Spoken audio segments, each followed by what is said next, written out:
Hello happy Valentine's டே. So Valentine's டேக்கு வந்து orders எல்லாமே வந்து பேக் பண்ணி எடுத்து வச்சாச்சு.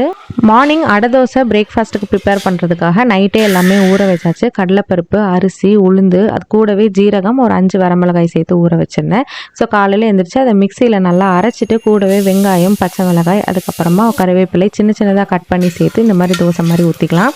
ஸோ ஒரு சிலருக்கு வந்து மொத்தமாக இருந்தால் பிடிக்கும், பட் எனக்கு வந்து மெலிசாக இருந்தால் தான் பிடிக்கும். ஸோ நார்மலாக தோசை மாதிரி ஊற்றி கூட வந்து பார்த்திங்கன்னா சைட் டிஷ்ஷாக தேங்காய் சட்னி தான் ரொம்ப நல்லாயிருக்கும். ஸோ சூப்பரான பிரேக்ஃபாஸ்ட்டும் வந்து முடிச்சாச்சு. இப்போ ரீசெண்டாக அமேசான்லேருந்து ஒரு ஸ்டோரேஜ் ஆர்கனைசர் வந்து வாங்கியிருந்தேன். ஸோ பெங்களூரில் வந்து வின்டர் சீசன் இப்போ ரொம்பவே கம்மியாயிடுச்சு. ஸோ வின்டர் டைமில் வாங்கியிருந்த ஸ்வெட் ஷர்ட்ஸ் எல்லாமே ஆர்கனைஸ் பண்ணி வைக்கிறதுக்கு ஸ்பேஸ் பத்தலை. ஸோ அதனால தான் இந்த ஆர்கனைசர் வாங்கியிருந்தேன். ஸோ இதில் வந்து பார்த்திங்கன்னா என்னோடய ஸ்வெட் ஷர்ட்ஸ் எல்லாமே வந்து இந்த மாதிரி ஃபைல் மாதிரி ஆர்கனைஸ் பண்ணி வைக்கும்போது நமக்கு எடுக்கிறதுக்கு ரொம்பவே ஈஸியாக இருக்குது. ஆர்கனைசரை நீங்கள் அப்படியே வந்து உங்கள் கபோர்டில் ஸ்டோர் பண்ணிக்கலாம். ரொம்ப ஸ்பேஸ் சேவிங்காகவும் நீட்டாகவும் இருக்கும் பார்க்குறதுக்கு.